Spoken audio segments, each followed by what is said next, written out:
Sir आपण live आहोत. हो का? हां लाईव्ह.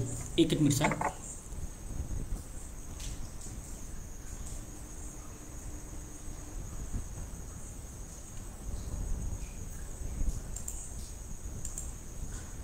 जिजाऊ ज्ञानतीर्थ गुणवंताची खाण या फेसबुक पेजवरती सर्व मित्रांचं मी या ठिकाणी सहर्ष स्वागत करतो. मित्रांनो, टेक्निकल प्रॉब्लेममुळं आपण या ठिकाणी लाईव्ह यायला थोडासा वेळ लागला, कारण आजची जी मीटिंग आहे ती आम्ही लॅपटॉपवरती घेण्याचा प्रयत्न करतो आहे गुगल मीटच्या सहाय्यानं. तर त्यामुळं काही तांत्रिक अडचणी या ठिकाणी येत होत्या.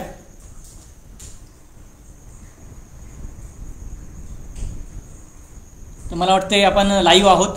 कृपया कोणीतरी कमेंट करा आम्ही जर लाईव्ह दिसत असाल तर.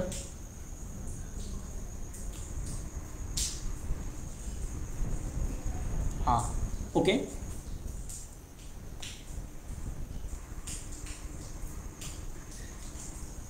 तर पुनश्च एकदा जिजाऊ ज्ञानतीर्थ गुणवंताची खाण या फेसबुक पेजवरती सर्वांचं स्वागत. आज थोडासा लाईव्ह यायला उशीर झालेला आहे, त्याबद्दल सर्वांची दिलगिरी व्यक्त करतो. मागच्या वेळी आपण मित्रांनो मागच्या रविवारी आपण जिजाऊ ज्ञानतीर्थचे माजी विद्यार्थी कृष्णकुमार देशमुख सर यांच्याशी संवाद साधणार होतो, परंतु नेटवर्कच्या प्रॉब्लेममुळे आपण संवाद साधू शकलो नाही. आज देखील आपल्याला काही कारणास्तव उशीर झाला, त्याबद्दल सर्वांची या ठिकाणी मी दिलगिरी व्यक्त करतो. आणि आज आपण थेट संवादालाच या ठिकाणी सुरुवात करूया. आज आपण ज्यांच्याशी संवाद साधणार आहोत त्यांची मी या ठिकाणी आपणास ओळख करून देतो. आज आपण जिजाऊ ज्ञानतीर्थचे माजी विद्यार्थी प्राध्यापक कृष्णकुमार राजाभाऊ देशमुख सर, राहणार नांदगाव, तालुका जिंतूर, जिल्हा परभणी, यांच्याशी आपण संवाद साधणार आहोत. सरांचं शिक्षण MA MAd 3 विषयामध्ये सरांचं MA झालेलं. शिक्षणशास्त्र, इतिहास आणि राज्यशास्त्र यामध्ये सरांचं MA झालेलं आहे.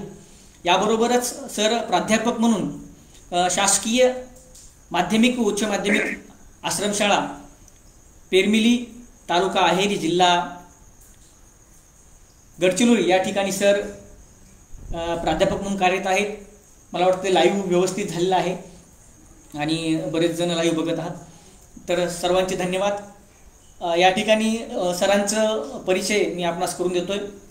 सरांचं 1ली ते 5वीचं शिक्षण हे सरांच्या मूळगावी म्हणजे नांदगाव या ठिकाणी सरांचं झालेलं आहे. 6वी ते 8वीचं सरांचं शिक्षण हे जिल्हा परिषद शाळा वाघी बोबडी या ठिकाणी झालेलं आहे. याबरोबरच 9वी 10वीचं सरांचं शिक्षण हे ज्ञानोपासक विद्यालय बोरी या ठिकाणी झालेलं आहे. आणि 11वी 12वीचं सरांचं शिक्षण हे अर्थातच जिजाऊ ज्ञानतीर्थ विद्यालय परभणी या ठिकाणी झालेलं आहे. सर आपलं या लाईव्हमध्ये मी शब्दसुन्नानी या ठिकाणी सरचे स्वागत करतो. आणि मित्रांनो, सरांबद्दल सांगायचं म्हणजे सर विविध संघटनांमध्ये सरांनी काम केलं आहे, सामाजिक चळवळीमध्ये सरांनी काम केलं आहे. तर आज आपण त्यांचा जीवन परिचय या ठिकाणी जाणून घेणार आहोत. मी सरांना या ठिकाणी आजच्या संवादासाठी आमंत्रित करतो. सर सर्वांना या ठिकाणी आपण सर्वांशी संवाद साधावा आणि आपला परिचय या ठिकाणी आपण कृपया करून द्यावा. आपलं पूर्ण नाव, आपलं गाव आणि आपलं शिक्षण आणि आज आपण कुठे कार्यरत आहात हे जरा आम्हाला या ठिकाणी आमच्या मित्रांना कृपया सांगा. Okay okay, thank you. सर्वप्रथम सर्वांना नमस्कार, जय जिजाऊ. मी कृष्णकुमार राजाभाऊ देशमुख, उच्च माध्यमिक शिक्षक, शासकीय आश्रमशाळा पेरमिली, तालुका अहेरी, जिल्हा गडचिरोली. मी मूळचा म्हणजे राहणार नांदगाव, तालुका जिंतूर, जिल्हा परभणी. माझा परिचय देत असताना मी शेतकरी कुटुंबातील एका शेतकऱ्याचा मुलगा आहे आणि माझं सर्वांचंच जसं प्राथमिक शिक्षण हे स्वगावी म्हणजे माझ्या स्वगावी नांदगाव इथे झालेलं होतं. माझं 1ली ते 5वी पर्यंत शिक्षण नांदगावच्या जिल्हा परिषद शाळेमध्ये झालं होतं. त्यानंतर मी 5वी पासून पुढे 7वी पर्यंत आमच्या गावापासून 4 किलोमीटर अंतरावर असलेल्या वाकी बोबडे या गावी माझं जिल्हा परिषद शाळेमध्येच प्राथमिक शिक्षण म्हणजे पुढचं जे उच्च प्राथमिक शिक्षण 7वी पर्यंत तिथं झालं. मग त्या वाघी बोबडे या गावामध्ये शाळा म्हणजे पुढं 8वीची शाळा नसल्यामुळं मग आमच्या गावापासून जवळ असलेल्या बोरी या ठिकाणी ज्ञानोपासक विद्यालय बोरी या ठिकाणी माझं 8वी 9वी 10वी इथपर्यंत शिक्षण माझं 10वी पर्यंत तिथं झालं. आमचं मार्केट प्लेसचं गाव असल्यामुळं सर्वांचं आमच्या गावातील जवळच्यांचं तिथं शिक्षण होतं आणि मला त्या शाळेमधून 10वीला एक 60% मार्क मिळून मी 10वी पास झालो. नंतर 11वी 12वीसाठी की जो सर्वात महत्वाचा टर्निंग पॉईंट असतो की जिथं आपण ठरवतो की मला कोणत्या स्ट्रीमला जायचंय, जसं आर्ट असेल, सायन्स असेल की कॉमर्स असेल अशा. तर मग मी त्यावेळेस माझ्या मार्गदर्शनाच्या अभावी किंवा जास्त माहिती नसल्यामुळं मी कला शाखेला जिजाऊ ज्ञानतीर्थ विद्यालय किंवा जिजाऊ ज्ञानतीर्थ परभणी या ठिकाणी मी 11वी 12वीसाठी ऍडमिशन केलं. आणि नंतर माझा प्रवास पुढं 12वी पर्यंत होता. 12वीला त्यावेळेस खूप महत्व होतं. पर्यायाने जे विद्यार्थी B.Ed करणार आहेत किंवा त्यावेळेस समाजामध्ये खूप B.Edचं मोठ्या प्रमाणात लोकांना सामाजिक प्रतिष्ठेनं पाहायचे B.Ed कडे, त्यावेळेस तेवढं महत्व होतं. मग माझं पुढचं शिक्षण म्हणजे जसं 12वी झाल्यानंतर मी 12वी पास झालो चांगल्या 72 म्हणजे 72% मला मार्क होते. ग्रॅज्युएशन करण्याचा निर्णय घेतला. ग्रॅज्युएशन माझं पूर्ण ग्रॅज्युएशनचं शिक्षण इंग्लिश लिटरेचर घेऊन मी शिवाजी महाविद्यालय परभणी येथे केलं. त्यानंतरच्या काळामध्ये मी एम ए हिस्ट्री आणि एम ए एज्युकेशन या 2 MA मी परभणीमध्येच शिवाजी महाविद्यालयात पूर्ण केले. आणि नंतर 2008 साली मी B.Ed कम्प्लीट केलं आणि 2015 साली या इकडे शासकीय नोकरीला लागलो. आपण सर कोणकोणत्या स्पर्धा परीक्षा आपण या ठिकाणी दिलेल्या आहेत आणि शासकीय आश्रमशाळेवरती उच्च माध्यमिक शिक्षक म्हणून आपली कशा पद्धतीने निवड झाली, कृपया आम्हाला सांगा. ओके. तर म्हणजे माझं जे शिक्षण स्पर्धा परीक्षा देण्यामागचा मी तशा 7-8 स्पर्धा परीक्षा दिल्यात. प्रामुख्याने ग्रॅज्युएट झाल्या प्रत्येकच विद्यार्थ्याला वाटतं की आपण MPSCची परीक्षा दिली पाहिजे किंवा विविध वेगवेगळ्या क्लास 1 क्लास 2च्या ज्या परीक्षा MPSC मार्फत घेतल्या जातात किंवा जिल्हा भरती मार्फत परीक्षा घेतल्या जातात, तसंच त्याप्रमाणे मी सुद्धा परीक्षा घेतल्या होत्या किंवा परीक्षा दिल्या होत्या. परीक्षा देण्यामध्ये मी MPSCच्या 2-3 परीक्षा दिल्या. पण पर्यायाने त्यावेळेस कसं वेगवेगळ्या प्लॅटफॉर्मवर आपल्याला परीक्षा देताना तेवढंच मार्गदर्शन किंवा मार्गदर्शनाच्या अभावी आपण तेवढं तयारी करू शकत नाही. म्हणून मी ग्रॅज्युएट झालो. ग्रॅज्युएट झाल्यानंतर मी 4-5 स्पर्धा परीक्षा दिल्या, परंतु त्यामध्ये तेवढं काही यश आलं नाही. त्यानंतर मी MA कम्प्लीट केलं माझं MA इतिहास. MA इतिहासमध्ये मी MA इतिहास कम्प्लीट केल्यानंतर माझा B.Edला नंबर लागला. मग मी B.Ed केलं. परभणीच्या कॉलेजमधून मी B.Ed कम्प्लीट केलं. आणि B.Ed करत असताना मी म्हणजे त्या नागपूर अपर आयुक्त आदिवासी विकास म्हणजे आमच्या डिपार्टमेंटची मी परीक्षा दिली. त्या परीक्षेमध्ये मला 300 गुणांची परीक्षा होती आणि त्यावेळेस त्या परीक्षेला खूप महत्व होतं की जसं मग मी नागपूरला जाऊन परीक्षा दिली. परीक्षा दिल्यानंतर आम्हाला 50 मार्काचा इंटरव्ह्यू होता. ते इंटरव्ह्यू दिला आणि त्या परीक्षेमध्ये मी 2013 साली क्वालिफाय झालो. नक्की सर. आणि एक गोष्ट याच्यामध्ये राहिली, आपण सरळ माझा परिचय घेतला. यामध्ये सर्वात महत्वाची एक गोष्ट सांगायची राहिली की हा जिजाऊ ज्ञानतीर्थ गुणवंताची खाण हा जो उपक्रम आहे की जो जिजाऊ ज्ञानतीर्थचे जे विद्यार्थी घडलेले आहेत त्यांच्यासाठी हा प्लॅटफॉर्म तयार केलाय. आदरणीय नितीन गवड सर यांना मला खूप धन्यवाद आणि मी त्यांचं खूप आभारी आहे की माझ्यासारख्या ग्रामीण भागातील विद्यार्थ्यांना ही संधी भेटली की मी हे द्यावा, इंटरव्ह्यू द्यावा किंवा तुम्ही माझा इंटरव्ह्यू घ्यावा. मी एवढा मोठा नाहीये, परंतु मी ज्या आदिवासी भागातील आज शिक्षक आहे याच्यातून जे भेटणारं भविष्यातील तुमच्या विद्यार्थ्यांना माझ्याकडून काही ज्ञान मिळेल अशा अपेक्षेनं या कार्यामध्ये किंवा या इंटरव्ह्यूच्या यानं मला थोडंसं समाधान वाटतं.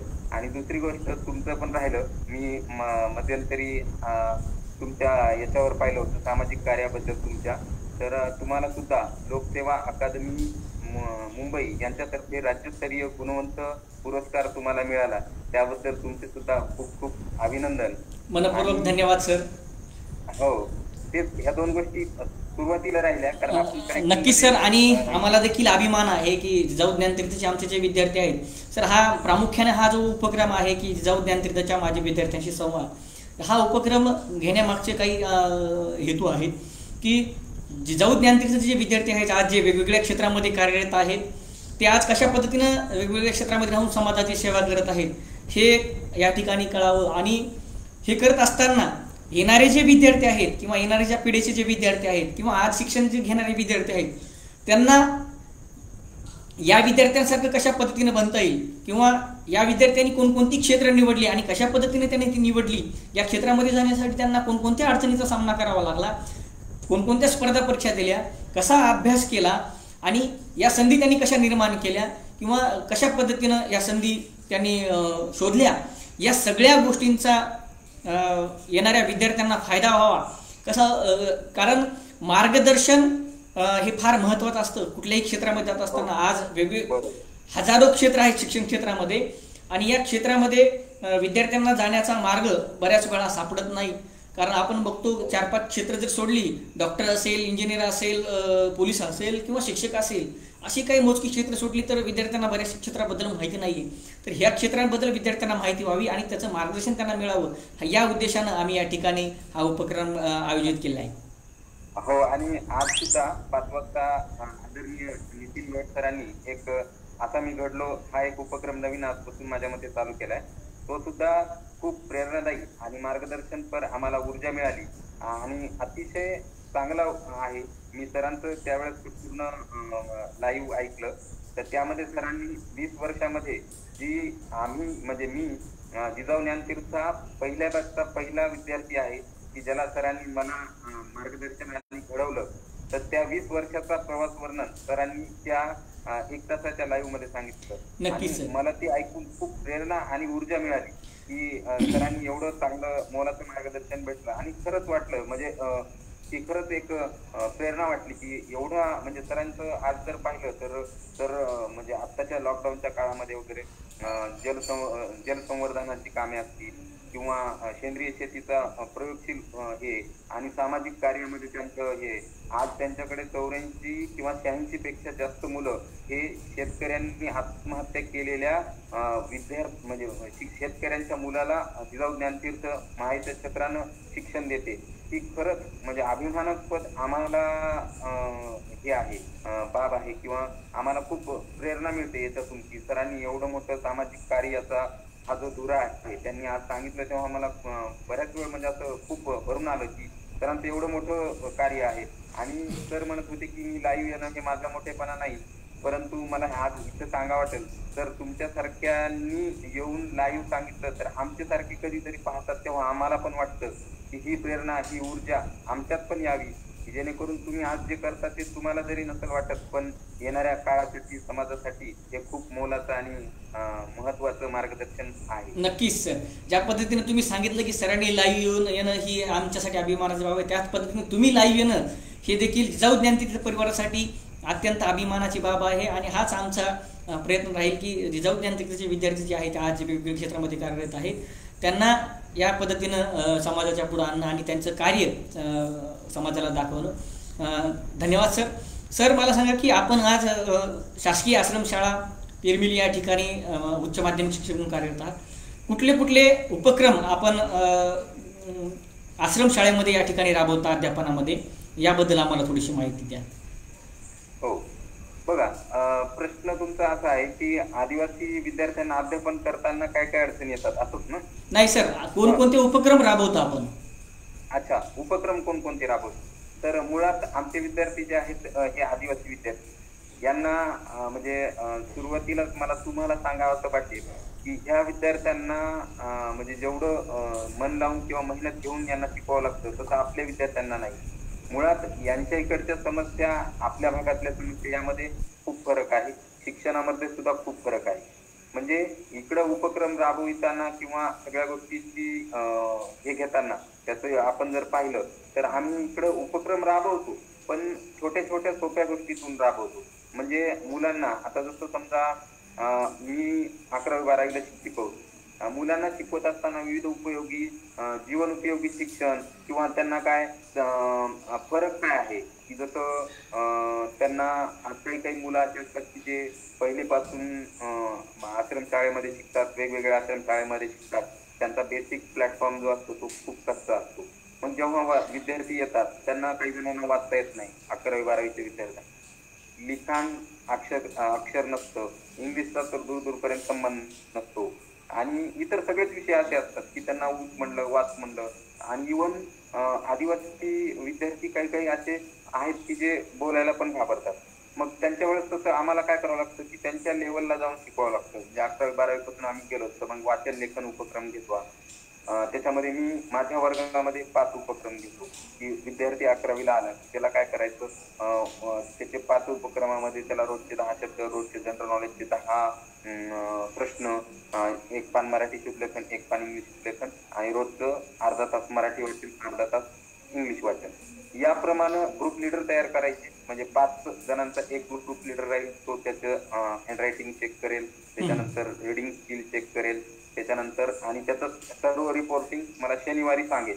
आणि मग शनिवारी त्यांना आम्ही काय करणार की शनिवारी मग पूर्ण दिवस जो आहे 12 वाजेपर्यंत शाळा असेल हाफ डे, तर आम्ही म्हणजे माझ्या वर्गामध्ये किंवा मी दोन्ही वर्ग माझ्या 11वी-12वीचे 4 पिरियड एकत्र करून आम्ही त्याला त्या दिवसच्या झालेल्या विविध उपक्रमाविषयी मग मी ते प्रत्येकाची चेकिंग करणार.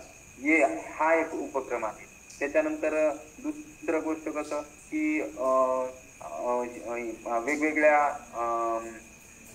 म्हणजे त्यांच्यासाठी स्किल निर्माण व्हाव्यात किंवा डेव्हलप व्हाव्यात यासाठी सुद्धा वेगवेगळ्या भाषण स्पर्धा असतील किंवा त्यांच्या मध्ये विविध चित्रकला स्पर्धा असतील किंवा त्यांच्यासाठी असे वेगवेगळे छोटे छोटे उपक्रम आहेत की जे त्यांना तयारी करून घ्यावी लागते. आता ज्यांच्यासाठी जसं असेल तर त्यांना रोजचे रोज अभ्यासक्रमाविषयी सांगावं लागतं. त्यांना रोजचे रोज चालू घडामोडी सांगावं लागतात. दर रविवारी आम्ही त्यांना स्पर्धा परीक्षेचा एक क्लास घेतला जातो. म्हणजे आम्ही मुख्यालयात राहतो. एक दिवस मी असेल तर महिन्यातून 2 किंवा 3 रविवारी त्यांना मुलांना जे 11वी-12वीला आहेत आणि स्पर्धा परीक्षेच्या टप्प्यावर आहेत काही इच्छुक असतात की त्यांना मग ते जसं विद्यार्थी येतात त्यांना आम्ही वेगवेगळ्या स्पर्धा परीक्षेचं मार्गदर्शन करतो. मग त्यांचा म्हणजे राहणीमानानुसार किंवा आदिवासींच्या भागानुसार त्यांचा पोलीस भरती आणि फॉरेस्ट भरती किंवा वर्ग 3च्या भरतीवर त्यांचा प्रामुख्याने जोर असतो. मग ते मन लावून ऐकतात कारण त्यांना वाटतं की कुठेतरी आपण पण नोकरी करावी आणि कुठेतरी ह्या गोष्टींची सरांचं ऐकून आपलं भलं होईल. तर अशा प्रमाणे आम्ही वेगवेगळे उपक्रम घेतो. पण वेगवेगळ्या उपक्रमाला पण चांगला प्रतिसाद मिळतो आणि विद्यार्थ्यांमध्ये चांगले बदल घडतात. नक्कीच सर, धन्यवाद सर. कारण आपली जी शाळा आहे ती आश्रमशाळा ही आदिवासी भागामध्ये आहे आणि निश्चितपणे आदिवासी भागामध्ये शिक्षणाचा स्तर काय असेल हे आपण सर्वजण या ठिकाणी जाणतो. सर आपण 3 विषयामध्ये MA केलेलं आहे. इतिहास असेल, राज्यशास्त्र असेल, शिक्षणशास्त्र असेल, याच्यामध्ये MA केलेलं आहे. नोकरी लागली असताना देखील आपण 2-3 विषयामध्ये MA केलं. काय आपल्याला गरज वाटली पुढील शिक्षण शिकण्याची? नोकरी लागली असताना देखील आपण तर मी म्हणजे 12वी पासून शिक्षण प्रवाहात आहे. म्हणजे 12वी पासून शिक्षकांच्या मार्गदर्शनाखाली आहे. म्हणजे 12वी पासून जसं नितीन सरांनी मला शिकवलं, घडवलं, ते सुद्धा इंग्लिशचे चांगले प्राध्यापक आहेत, त्यांचं सुद्धा मार्गदर्शन राहतं. परंतु नंतरच्या काळामध्ये मी ग्रॅज्युएट करत असताना कोचिंग क्लास, ट्युशन क्लासेस घेतले. तर मग त्यावेळेस सुद्धा माझा मोस्ट ऑफ शिक्षकांशी सहवास असायचा, राहणं त्यांच्यासोबतच असायचं. मग त्यातून एक प्रेरणा निर्माण झाली की आपण जेव्हापर्यंत म्हणजे सुशिक्षित रोजगार नाही किंवा आपण अनएम्प्लॉयमेंट आहोत, जवळ आपल्याला जॉब नाही, तेव्हापर्यंत शिकायचं. मग 2015 साली मला जॉब लागला. मग जॉब लागल्यानंतर माझे ऑलरेडी 2 MA झाले होते. मग 3रं MA का करण्याची प्रेरणा मिळाली. तर मग सहज वाटलं की आपल्याकडे उच्च पात्रता का असू नये. पूर्वीच्या काळी जर पाहिलं तर आपल्याकडे बॅरिस्टर होण्यासाठी किंवा याच्यासाठी आपले समाजसुधारक किंवा थोर हे विदेशात जायचे. आपल्याकडे युनिव्हर्सिटी आहे. आता आजकाल सगळ्या हे पण आल्यात, काय म्हणतो आपण, म्हणजे शिक्षणाचं दूरस्थ शिक्षण आलंय किंवा डिस्टन्स एज्युकेशन आलंय, ऑनलाईन एज्युकेशन आलंय. तर मग अशा वेळेस आपण शिक्षणाची का काल धरू नये, म्हणजे आहे तोपर्यंत का शिकू नये. आता मी त्याच्यामध्ये उल्लेख करताना 3 MA सांगितलं आणि ऍक्च्युली माझं diploma in school management, diploma in योग शिक्षक आणि अजून 2-3 ऑनलाईन कोर्सेस, सर्टिफिकेट कोर्सेस पण वा केलेले आहेत. वा. आणि हे मला सतत शिकावं वाटतं आणि ही माझी आवड आहे, एक छंद किंवा आवडीचा भाग आहे की मला आणि अजून पण शिकायचं. मला भविष्यामध्ये सेट नेट किंवा PhD क्वालिफाय व्हायचे आणि ह्या माझ्या अपेक्षा आहेत आणि मी ते करणार. वा, निश्चित सर. आणि आपल्या ज्या अपेक्षा आहेत त्या निश्चितपणे पूर्ण होत हीच या ठिकाणी आम्ही आपला सदिच्छा व्यक्त करतो आणि शुभेच्छा देतो. आदिवासी दुर्गम भागामध्ये काम करत असताना आपणास कोणकोणत्या समस्या समोर येतात आणि आपण त्या कशा पद्धतीने सोडवता? तर आदिवासी विकास यामध्ये डिपार्टमेंटमध्ये काम करत असताना समस्या तशा भरपूर आहेत. मुळात आपण जर पाहिलं तर म्हणजे आता याच्यामध्ये आपण जर पाहिलं तर एक आजच्या 4-5 वर्षापूर्वी डॉक्टर प्रकाश आमटे यांचा एक द रिअल हिरो असा काहीतरी नावाचा एक चित्रपट आला होता. त्यामध्ये आपण पाहिलं असेल की म्हणजे आजच्या 40 वर्षापूर्वी आदिवासी भागामध्ये काय अडचणी, समस्या किंवा किती दुर्गम भाग होता आणि आज सुद्धा त्या समस्या किंवा त्या उणिवा थोड्याफार भरकाने भरल्या असतील, परंतु आजही शिक्षण क्षेत्रात, आरोग्य क्षेत्रामध्ये त्याच उणिवा आणि समस्या आहेत. समस्यामध्ये काय होतं की म्हणजे आता रोजच्या याच्यामध्ये काय समस्या येतात, तर मूळतः इकडं भाषेचा अभाव आहे. ह्या परिसरामध्ये 4 ते 5 भाषा बोलल्या जातात. वेगवेगळे आदिवासी कम्युनिटी समाज आहेत की ज्याच्यामध्ये माडिया, गोंडी किंवा तेलगू, म्हणजे इकडं तेलंगणाचा प्रदेश असल्यामुळं तेलंगणाची भाषा तेलगू आहे. छत्तीसगड असल्यामुळे छत्तीसगडी भाषा सुद्धा बोलली जाते. रोजच्या व्यवहारामध्ये हिंदी मॅक्झिमम बोलली जाते आणि फार कमी क्वचित किंवा मॅक्झिमम मध्ये पण अशा थोडं तालुक्याच्या ठिकाणी वगैरे मराठी बोलल्या जाते. ही एक भाषा आहे. दैनंदिन व्यवहार करताना किंवा हे करताना, कम्युनिकेशन करताना याचा एक अडथळा येतो. कशाचा? दळणवळण, म्हणजे वाहनांची फ्रिक्वेन्सी नाहीये, त्यानंतर मोबाईल सेवा नाहीये, इंटरनेट सेवा नाहीये किंवा असल्या तरी लाईट अभावी, विजे अभावी हे सगळं बंद पडून जातं. एखादा विद्यार्थी आजारी पडला असेल तर त्याला जिल्ह्याच्या ठिकाणी उपचारासाठी घेऊन जायचं, एखाद्या म्हणजे स्टुडंटला आपल्या शाळेतल्या, निवासी शाळा आहे आमची. तर अशा वेळेस सुद्धा मोस्टली भरपूर अडचणी येतात. तर ह्या अडचणी आणि आपल्या भागातल्या तुलना जर केली तर बऱ्याचशा अडचणी आहेत की ज्यामध्ये आपण जर विचार केला की आम्हाला पालक संपर्क करायचं म्हटलं तर फोनवर सुद्धा होत नाही. म्हणजे एखादा विद्यार्थी 50 किलोमीटरवर त्याचं गाव असेल तर आपण कसं जाणार? गावामध्ये गाडी जाण्यासाठी पण मार्ग नसतो, पाऊस असतो किंवा मग अशा वेळेस जंगलातून गाडी कशी जायची? अशा बऱ्याचशा अडचणी आहेत. पण त्या अडचणीवर आम्ही मात करतो, त्या अडचणीवर आम्ही सॉल्युशन काढतो. त्या अडचणीला म्हणजे कसं, विद्यार्थ्यांना, एखाद्या विद्यार्थ्याचा गावचा असेल तर त्याला त्याचा निरोप घेऊन तो सांगतो किंवा घरी गेल्यानंतर सुद्धा काही वेळेस कसं होतं, पालक भेटत नाहीत, पालक शेतात जातो. मग विद्यार्थी समजा 2 दिवसाच्या 4 दिवसात सुट्टीवर गेला तर तो सुद्धा गावी जातो पण तो घरी नाही राहत, मग त्याला शेतात जावं लागतं शोधायला.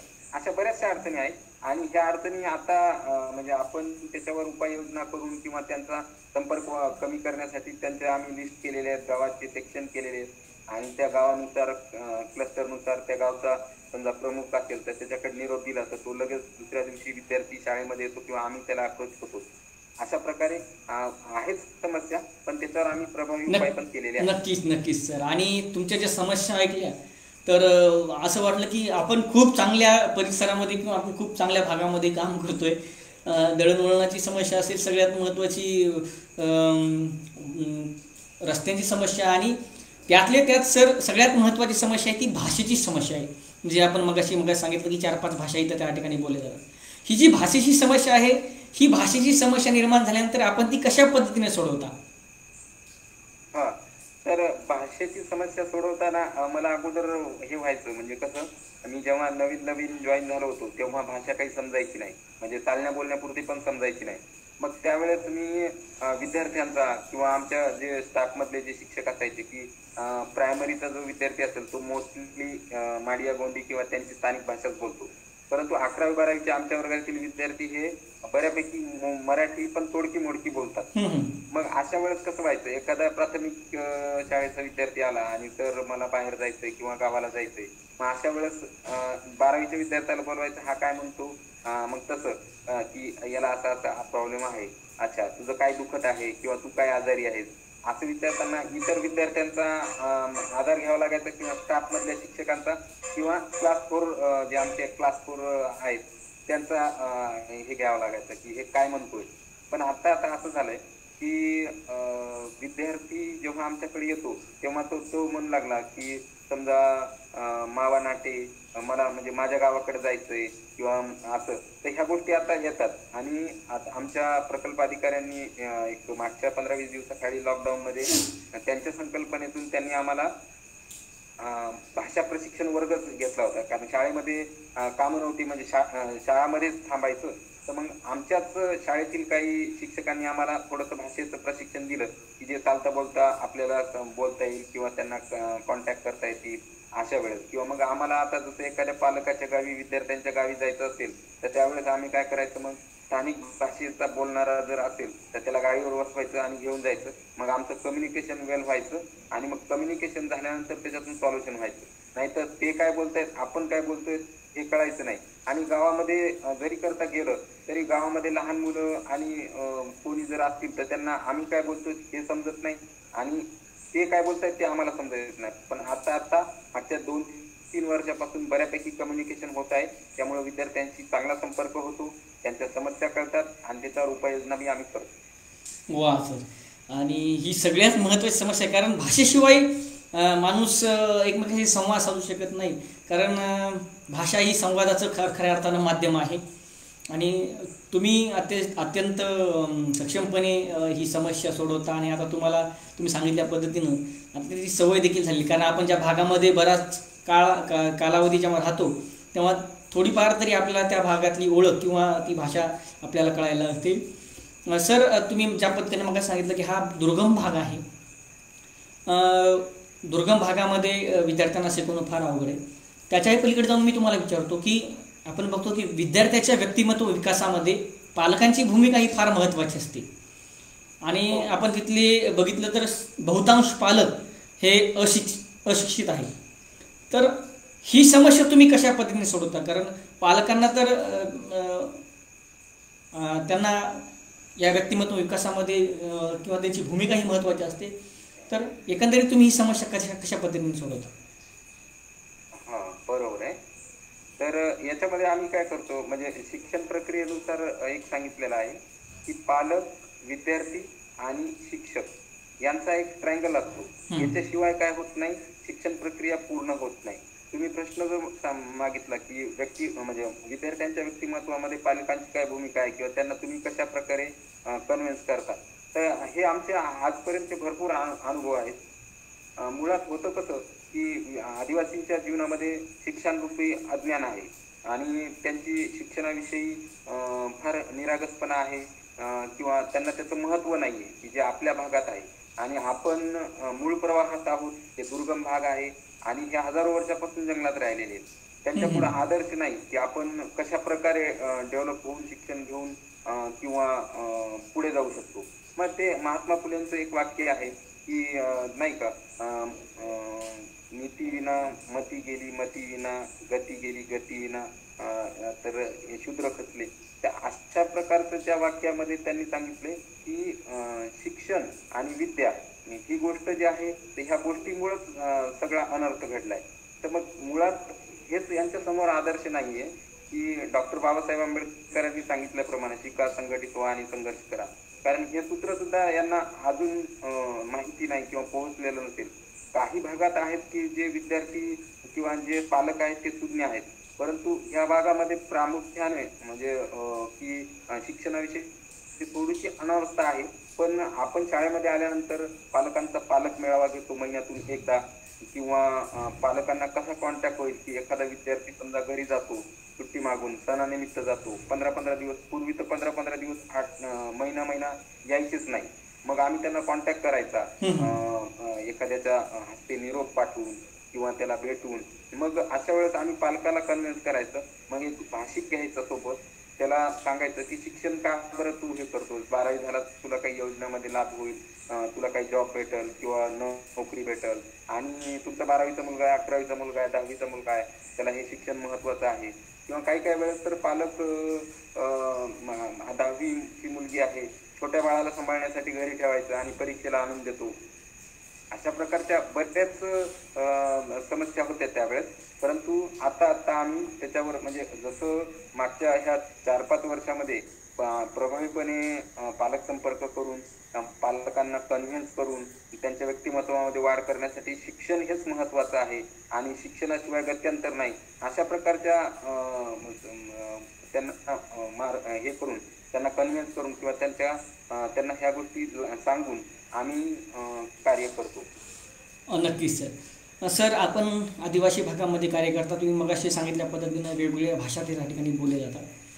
सर, या आदिवासी भागामध्ये कोणकोणते सण आणि उत्सव साजरे केले जातात आणि कोणकोणत्या भाषा बोलल्या जातात याबद्दल थोडीशी आम्हाला माहिती सांगा.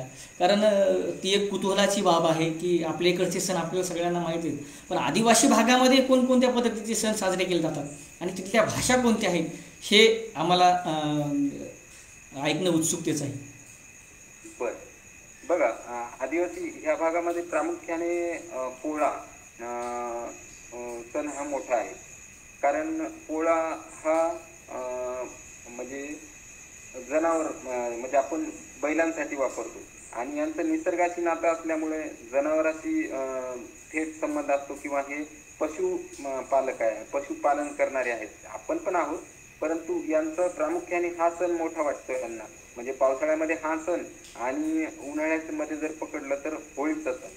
त्याच्यासोबतच यांचा पोलो, पंडूम, आता हे त्यांच्या भाषेतले सण आहेत. त्याचप्रमाणे दिवाळी आणि दसरा याप्रमाणे हे प्रामुख्याने हे सण आहेत की ज्याच्यामध्ये विद्यार्थ्यांना सुट्टी मागून घरी घेऊन जायचं किंवा कॉमन ऑफ सारखीच कन्सेप्ट आहे की पोळा आला म्हणजे सगळे विद्यार्थी घरी जाणार. म्हणजे त्यांचा खूप मोठा सण आहे आणि त्यांच्या समाजाच्या याच्यानुसार त्यांना सुट्टी द्यावीच लागते. मग ते जातात, एक 4-5 दिवस 8 दिवस राहतात. परत मग आम्हाला पालक संपर्क करून किंवा काही हे करून शाळेत पाठवा. मग त्यांच्या गावची गाडी जात असेल आमच्या गावावरून तर त्याला निरोप द्यायचा, गावातील सर्व विद्यार्थी पाठवा असं. मग त्यांच्या सणामध्ये काय असतं की प्रामुख्याने त्यांच्या सणामध्ये गेट टुगेदर असतं.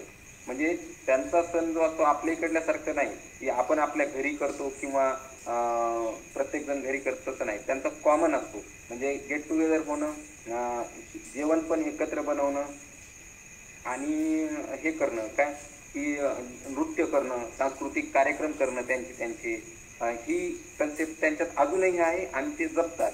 म्हणजे एकत्र यायचं, त्यांचं नृत्य करायचं, ड्रेसिंग कोड असेल तर ते ड्रेसिंग पण करतात आणि त्याप्रमाणे मग एकत्र जेवण करतात. हे झालं त्यांचे सण उत्सव.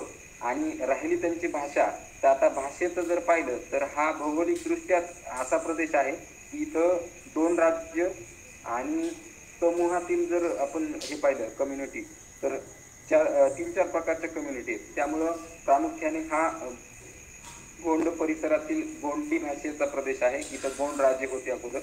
त्यानंतर माडिया ही याला आदी म्हणतात. आदी मानवासारखे किंवा आदी मानवाची वंशज यासारखे गोंडी, माडिया, त्यानंतर तेलगू, छत्तीसगडी, हिंदी, मराठी अशा प्रकारच्या ह्या भाषा मेजरली बोलल्या जातात. आणि अजून 2-3 भाषा असतील त्या काही माहिती नाही, पण ह्या 6 भाषा या भागामध्ये बोलल्या जातात. वा, 6 भाषा. आणि पोलो नावाचा एक तुम्ही सण सांगितला, पोळा असेल. पोळा हा तर कृषी संस्कृतीशी संबंधित सण आहे. तो 1000 वर्षापासून संबंधित असणारा सण आहे. आणि पोलो या सणाबद्दल आपल्याला थोडीशी माहिती सांगता येईल का सर? पोलो म्हणजे काय माहिती आहे का? पोलो हा त्यांचा महिन्यातून एक सण असेल किंवा आहे. त्या सणाला ते काय करतात, सर्वजण एकत्र येतात आणि जे पण काही त्यांचं हे आहे जेवण, म्हणजे संपूर्ण गावाचं शिकार करून, तर ती शिकार करून त्या गावामध्ये. आणि पोलो म्हणलं की मग कोणीही कामावर जायचं नाही, जंगलात जायचं नाही, शिकारीला जायचं नाही, त्यांचं ठरलेलं आहे. तर मग तो सण म्हणजे महिन्याचा एक सण किंवा त्यांचं जे ठरलेलं आहे की आज पोलो आहे, मग आम्हाला जर सांगितलं की आज त्यांचा पोलो आहे म्हणजे आज सगळे पालक घरी भेटणार, गावात भेटणार, म्हणून आम्ही प्रामुख्याने त्या दिवशी जातो की त्यांचा पोलो कधी आहे हे माहिती करू. वा. आपण अतिशय दुर्गम भागामध्ये काम करता, तिथला दैनंदिन अनुभव काय आहे? कशा पद्धतीनं तिथला दैनंदिन कामकाज चालतं किंवा व्यवहार लोकांचा चालतो? बघा, आता दैनंदिन अनुभव सांगताना कसं, आपण दैनंदिन तर आम्ही मोस्टली शाळेमध्येच असतो. दैनंदिन दैनंदिन अनुभव सांगताना थोडंसं की आपण शाळेमध्ये असतो. आणि राहिलं सामाजिक दैनंदिन, तर इथे आठवडी बाजार भरतो, त्यामध्ये पालक येतात. मग आठवड्यातून एक दिवस पालक येतात, तेव्हा ते शाळेमध्ये येतात आणि भाषेचा अभाव असतो थोडासा, आणि दळणवळणाच्या फ्रिक्वेन्सी कमी असतात, त्यामुळं पण थोडंसं हे वाटतं, म्हणजे प्रॉब्लेम वाटतात. आपण इतिहास विषयाचे अभ्यासक आहात, इतिहास विषयामध्ये आपण नेहमी केलेला आहे. कोणत्या महापुरुषांचा प्रभाव आपल्या जीवनचरित्रावरती पडलेला आहे किंवा आपल्या जीवनावरती पडलेला आहे? हो, बघा, इतिहास विषयाचा अभ्यासक नाही, इतिहास विषयाचा विद्यार्थी आणि इतिहास विषयाचा अध्यापक आहे. एवढं काही प्रभावी अभ्यासक नाहीये, परंतु मी माझ्या कॉलेज लाईफच्या जीवनामध्ये विचारधाराशी संबंधित किंवा आपल्या बहुजन विचारधारेच्याशी संबंधित मी कनेक्टेड होतो. यामधून खूप चांगली मला गोष्टी शिकायला मिळाल्या. यामध्ये प्रामुख्यानं समाजव्यवस्था काय आहे आणि संघटन कसं बांधलं जातं, चळवळी कशा उदयास येतात, आणि काय सांगता येईल त्याच्यामध्ये अजून एक, पुस्तक वाचल्याशिवाय आपल्याला हे समजणार नाही की आपला इतिहास काय हे समजणार नाही, पुस्तक वाचल्याशिवाय.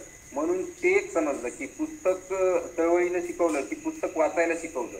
आणि यामध्ये महापुरुषांचा प्रभाव म्हणलं तर आपण पाहिल्याप्रमाणे आपल्याला की महात्मा फुले असतील, राजर्षी शाहू महाराज असतील, बाबासाहेब आंबेडकर असतील किंवा भगतसिंग यांच्यासारखे असतील किंवा माजी भारतरत्न डॉक्टर APJ अब्दुल कलाम असतील, यांचं सुद्धा खूप वाचन झाल्यामुळं मला तरी वाटतं की इतिहासामध्ये ज्या म्हणजे हे आहेत, एक आदर्श थोर समाजसुधारक हे आहेत, यांचं खरंच एक प्रेरणादायी व्यक्तिमत्व आहे की जे आजही माणसाला घडवू शकतं आणि खूप चांगल्या प्रमाणे त्यांना आपल्याला प्रोत्साहित करू शकतं. की आज मी जिथं काम करतो तेव्हा वाटतं की महात्मा फुलेंनी त्यावेळेस कार्य केलं होतं की म्हणजे 1848 साली किंवा आत्ता जर पाहिलं तर या भागामध्ये बी त्यांच्याच विचारांची गरज आहे. आणि बाबासाहेबांनी सांगितलेल्या पण रिझर्वेशन कन्सेप्टची पण तीच गरज आता आहे. प्रामुख्यानं आता वाटतंय की खरी म्हणजे गरज म्हणजे त्यावेळेस त्या महापुरुषांनी सांगितलेली आपल्या इकडे पण गरज आहे आणि अभाव आहे, परंतु ह्या भागात प्रामुख्याने आहे की जिथं शिक्षण, आरोग्य, दळणवळण किंवा समाजभान आणि शिक्षणाचं महत्त्व, सामाजिक म्हणजे पण हे जे शिक्षण सत्ता, धर्मसत्ता, अर्थसत्ता, शिक्षण, प्रसार प्रचार माध्यम, ह्या गोष्टींची उणीव ह्या भागात आहे. म्हणून इतिहासाचा प्रभाव पाडताना जे थोर महापुरुष झालेले आहेत त्यांचा तर खूप मला प्रभाव आहे आणि मी ते माझ्या कृतीतून पण व्यक्त करत असतो. अशा प्रकारे माझा इतिहासमधील थोडाफार हा अभ्यास आहे. आणि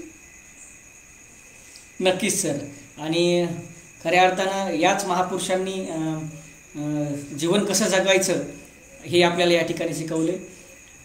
सर, आपण आपल्या शाळेमध्ये कोणकोणत्या स्पर्धा परीक्षांची तयारी विद्यार्थ्याकडून करून घेता? अत्यंत दुर्गम भाग आहे, तर अशा परिस्थितीमध्ये आपण कोणकोणत्या स्पर्धा परीक्षांची विद्यार्थ्याकडून तयारी करून घेता? हा, तर बघा, माझी शाळा 12वी पर्यंत असल्यामुळं आम्हाला मोस्टली जे विद्यार्थी स्पर्धा परीक्षेसाठी मिळतात आपण त्यांना 11वी 12वीचे समजूया किंवा 10वीचे, तर त्यामध्ये दुर्गम भाग असल्यामुळं इकडं काही ते आपलं NTS, MTS किंवा अजून तुमच्या कोणत्या प्रज्ञाशोध किंवा अजून बऱ्याचशा आहेत की मी आता सध्या त्याच्या याच्यामध्ये नाही आहे कनेक्टेडमध्ये, पण प्रामुख्यानं जुन्या ज्या आहेत की जसं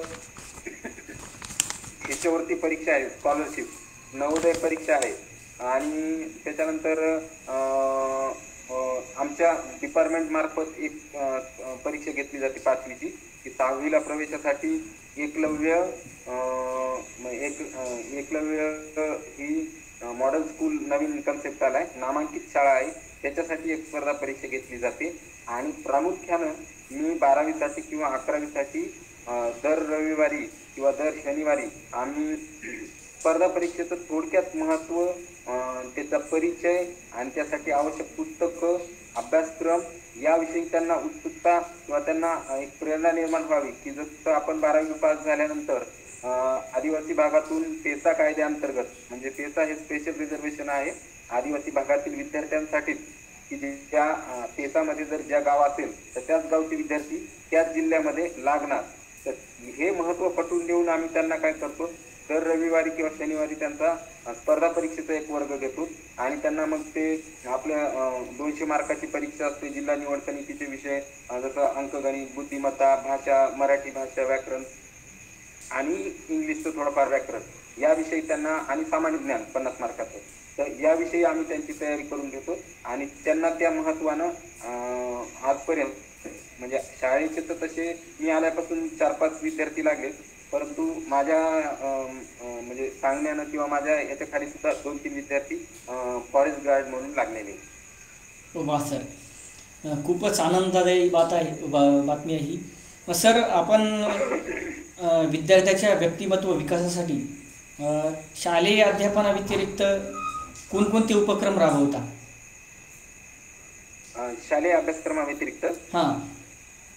बरं, शालेय अभ्यासक्रमाव्यतिरिक्त मुळात म्हणजे शालेय अभ्यासक्रमाव्यतिरिक्त मी तुम्हाला सांगितलं याप्रमाणे की आम्हाला शालेय अभ्यासक्रमाव्यतिरिक्तच घ्यावं लागणार आहे जास्त करून, कारण विद्यार्थ्यांना शालेय अभ्यासक्रम किती सांगितलं आणि काही सांगितलं मोस्टली विद्यार्थी त्याच्याकडे म्हणजे हे होत नाही, कन्व्हिन्स होत नाही. मग त्यांना त्यांच्या भाषेमध्ये त्यांना सोपं होईल असं किंवा त्यांना समजेल अशा या प्रकारे आम्ही त्यांना सांगतो. मुळात मी सांगितल्याप्रमाणे 5 गोष्टी मी त्यांच्याकडून करून घेतो 11वीला: वाचन, लेखन, शब्दार्थ पाठ आणि रोजचे 10 जनरल नॉलेजचे प्रश्न किंवा सामान्य विज्ञान.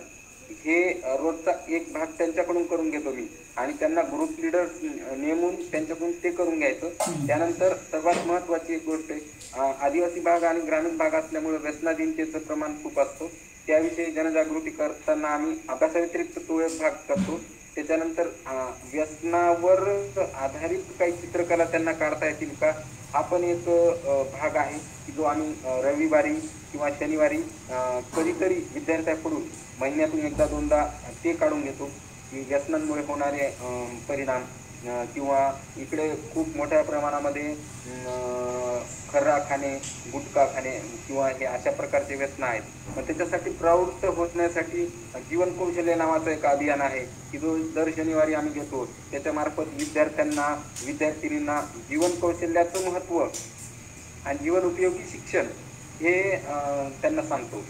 त्याच्यानंतर चित्रकलेचे एक झालं, सांस्कृतिक कार्यक्रमाचं महत्त्व हे तर त्यांना सांगावं लागत नाही. ह्या विद्यार्थ्यांचं सर्वात आवडतं क्षेत्र क्रीडा, खेळ आणि सांस्कृतिक कार्यक्रम हे त्यांना न सांगता उत्स्फूर्त प्रतिसाद विद्यार्थी देतात.